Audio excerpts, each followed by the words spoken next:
Country अपना काम करती है तो गवर्नमेंट उसको टर्म्स ऑफ रेफरेंस का मतलब है एक दायरा बनाती है और उस दायरे के अंदर उनको अपना काम करना। कोलैटरल डैमेज नहीं होनी चाहिए, सिविलियन टारगेट नहीं हिट होना चाहिए, आप 20 माइल से आगे अंदर नहीं जाएंगे और प्रेसिजन अटैक करेंगे। तो ये सब बातें जो है इंडियन एयरफोर्स ने अपने प्लानिंग में इंक्लूड करी और प्लानिंग में डालने के बाद उन्होंने जो ये कार्रवाई करी है, गवर्नमेंट के जितने टर्म्स ऑफ रेफरेंस थे वो सब जो उनका ऑब्जेक्टिव था बिल्कुल पूरा कामयाबी से उन्होंने उस ऑब्जेक्टिव को हासिल किया। और ऐसे ही डिटेल प्लानिंग होती है जब गवर्नमेंट की तरफ से आर्म फोर्सेस को एक डिटेल और क्लियर कट डायरेक्शन मिले तो आर्मी और एयरफोर्स और नेवी ये डिलीवर करती है। ये इस ऑपरेशन से साबित हुआ है। जी अब मैं एक बार फिर देवेंद्र बरासा के पास चलेंगे, उनके पास और इन्फॉर्मेशन है इस हमले से जुड़ी एयरफोर्स के। जी देवेंद्र बताइए। एक चीज और बहुत दिलचस्प है कि जब भारतीय सेना ने एयरफोर्स ने तय कर लिया कि वहां पे मिराज जा रहा है अटैक करने के लिए टेरर कैंप के ऊपर, तो वैसे स्थिति में इस बात की भी रणनीति बनाई गई कि अगर पाकिस्तानी एयरफोर्स मिराज के साथ इंगेज होता है तो उसके बाद हमारा प्लान बी क्या होगा। उसके लिए सिरसा एयरपोर्ट से वहां पे सुखोई विमान को भी एकदम रेडी रखा गया था कि अगर पाकिस्तान एयरफोर्स की तरफ से कुछ भी आए तो फिर सुखोई उनको टैकल करे और मिराज टेरर कैंप पे बम गिरा के वो अपना वापस लौट के आए। तो एक तरह से भारतीय वायुसेना की तरफ से पूरी तैयारी थी कि अगर पाकिस्तानी एयरफोर्स के साथ इनकाउंटर हो भी जाता है वहां पर तो फिर उस मसले को बहुत आसानी से सॉल्व किया जाए। और मिराज के चारों तरफ से एक बार सुखोई को रखा गया था इस लिहाज से कि किसी भी अपनी स्थिति में पाकिस्तानी एयरफोर्स में रिटेलिएशन की स्थिति में वहां से सुखोई अपने काम को अंजाम दे। जी जी। और इसके अलावा ये कि ये भी बताया, जैसा आपने बताया 4 सुखोई 30 MKI विमान वो भी जो थे सिरसा एयरबेस से तैयारी में थे, अपनी शायद उन्होंने भी उड़ान भरी थी। इसके अलावा जितने एयरफोर्स के बेसिस हैं उन सारे बेसिस को भी आपने पिछोड़ा मिसाइल से लैंड किया था कि अगर आते हैं पाकिस्तानी जेट्स अगर आ गए तो आप उनको इन मिसाइल्स के जरिए जो है आप न्यूट्रलाइज कर सकें। ये भी तैयारी पूरी थी कि अगर वो आते तो हम उसके लिए तैयार थे, जो वो आए नहीं डर के। पक्का इनफैक्ट कोई भी एक्शन लेने से पहले रिस्पॉन्स और रिटेलिएशन के लिए तैयार होना एक प्रोफेशनलिज्म का मार्क है। इसलिए अगर आप देखें तो हर एक चीज बहुत प्रोफेशनल और डिटेल तरीके से की गई है। इसमें जो टारगेट की सिलेक्शन, जो एयरक्राफ्ट की सिलेक्शन, जो उसका पैकेज बनाया है, किस बात से उसको स्क्रैम्बल किया है।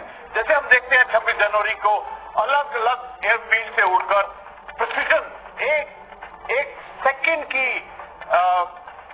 फाइन ट्यूनिंग में किस प्रकार राजपथ के ऊपर उड़ते हैं, उसी प्रकार अलग अलग जगह से उड़कर पूरा चीज कोऑर्डिनेट किया गया है। इसमें अगर आप बारीकी में देखें तो जो मिराज वो अलग जगह से उड़े थे, जो एरियल वार्निंग वाला एयरक्राफ्ट था ब्रेयर वो अलग जगह से उड़ा था, और जो रिफ्यूलिंग का सपोर्ट करने के लिए वो अलग था, और जो ड्रोन का सपोर्ट था इंटेलिजेंस के लिए वो अलग था।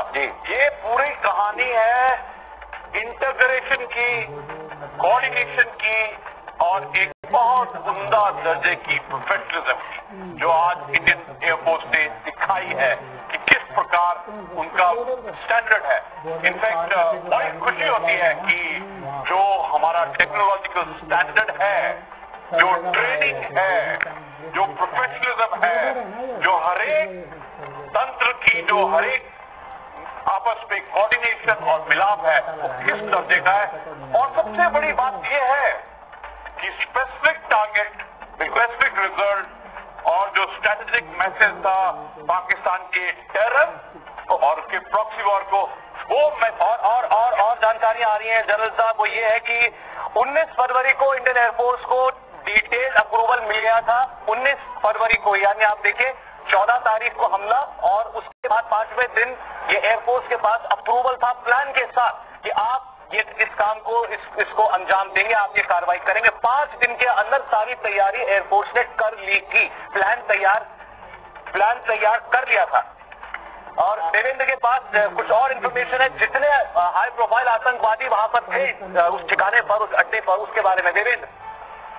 और उसके पहले मैं आपको एक और दिलचस्प चीज बताऊं जिसको लगातार डिस्कशन में हमारे एक्सपर्ट के साथ ये चर्चा हो रही थी कि पाकिस्तान के रिटेलिएशन के लेके सूत्रों के द्वारा हमें इस बात की जानकारी मिली है कि भारतीय वायुसेना और भारत की सेना इनफैक्ट इन पूरी स्थितियों के लिए तैयार है कि अगर फिर से ऑफेंसिव कोई स्टेप उठाने की जरूरत पड़े या डिफेंसिव स्टेप उठाने की जरूरत पड़े तो उसके लिए हाईएस्ट लेवल का हाई अलर्ट अभी दिया गया है और उसके हिसाब से सेना की पूरी तैयारी है। और दूसरी चीज की जो इनपुट्स मिले थे वो न सिर्फ आईबी के आधार पर बल्कि रॉ ने भी जो इनपुट्स इकट्ठा किए थे 19 फरवरी तक उन सारे इनपुट्स के आधार पर ये कार्रवाई हुई है।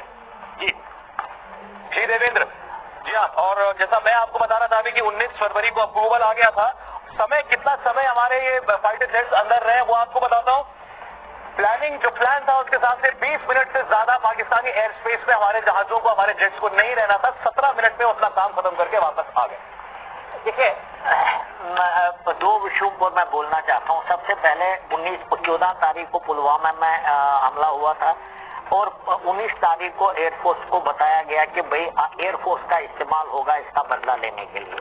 और हम जब पूरे विकल्प ढूंढ रहे थे इन 4-5 दिनों में, तो गवर्नमेंट ने अपने कंसल्टेशन के बाद आर्मी, एयरफोर्स, नेवी को करके, आईबी को करके, रॉ को इनपुट देकर, ह्यूमन इंटेलिजेंस देकर इस नतीजे पर पहुंचे थे कि बेस्ट तरीका जो है हमारे सब ऑब्जेक्टिव्स को हासिल करने का वो इंडियन एयरफोर्स को यूज करने का है। एक बार वो फैसला हुआ तो आपने इंडियन फोर्स को वो जिम्मेदारी दे दी, लेकिन क्योंकि आपको कई सारे और स्टेप साथ में लेने पड़ेंगे, उसमें पाकिस्तानी रिटेलिएशन है, उसमें आपके एंटी एयरक्राफ्ट गन्स हैं, उसमें आपने अपने एयर बेसिस की सुरक्षा है, उसमें आपके लाइन ऑफ कंट्रोल पर अलर्टनेस बढ़ाने का है।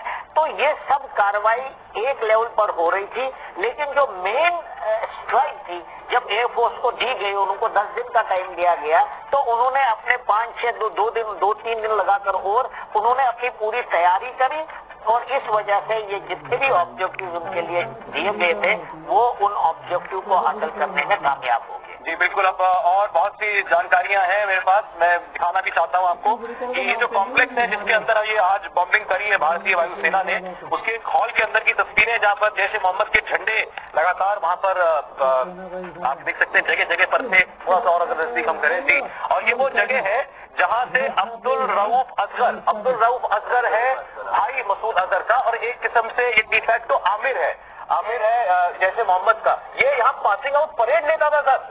देखिए, ये अब्दुल रऊफ असगर का ही तो बेटा था उस्मान, जो कश्मीर में मारा गया। और मैंने आपको बताया ये मिलिट्री स्कूल की तरफ है, जब पासिंग आउट परेड होती है, उनके बड़े आमिर आते हैं, वो सल्यूट लेते हैं, ये सब वहाँ हो रहा था। तो ये नहीं है ये कल कैंप बना हुआ, ये बिल्कुल। ये देखिए, ये मौलाना यूसुफ अजहर जो इस ट्रेनिंग कैंप का हेड था और ब्रदर इन लॉ साला था ये मसूद अजहर का। और यहाँ ट्रेनिंग खास तौर पर इस कैंप में ट्रेनिंग खुदकुश हमलों की, फिदायीन हमलों की दी जाती थी। ये बताया जा रहा है कि जो ट्रेनिंग कैंप है ये 6 एकड़ के अंदर फैला हुआ था और यहाँ तरह तरह की फैसिलिटीज भी थी, बड़े बड़े हॉल बने हुए थे। 600 लोगों को यहाँ पर एक टाइम पर ट्रेनिंग दी जा सकती थी। और इसके अलावा फायरिंग रेंज यहाँ बनी हुई थी, स्विमिंग पूल बना हुआ है, जिम्नेजियम बना हुआ है। और आप ये देखिए, ये है बहावलपुर का हेडक्वार्टर। अभी इस पर एक्शन होना बाकी है। ये बहावलपुर का मेन हेडक्वार्टर है लश्कर-ए-तैयबा का, जिसको खाली करा गया था थोड़ी दिनों पहले। आपने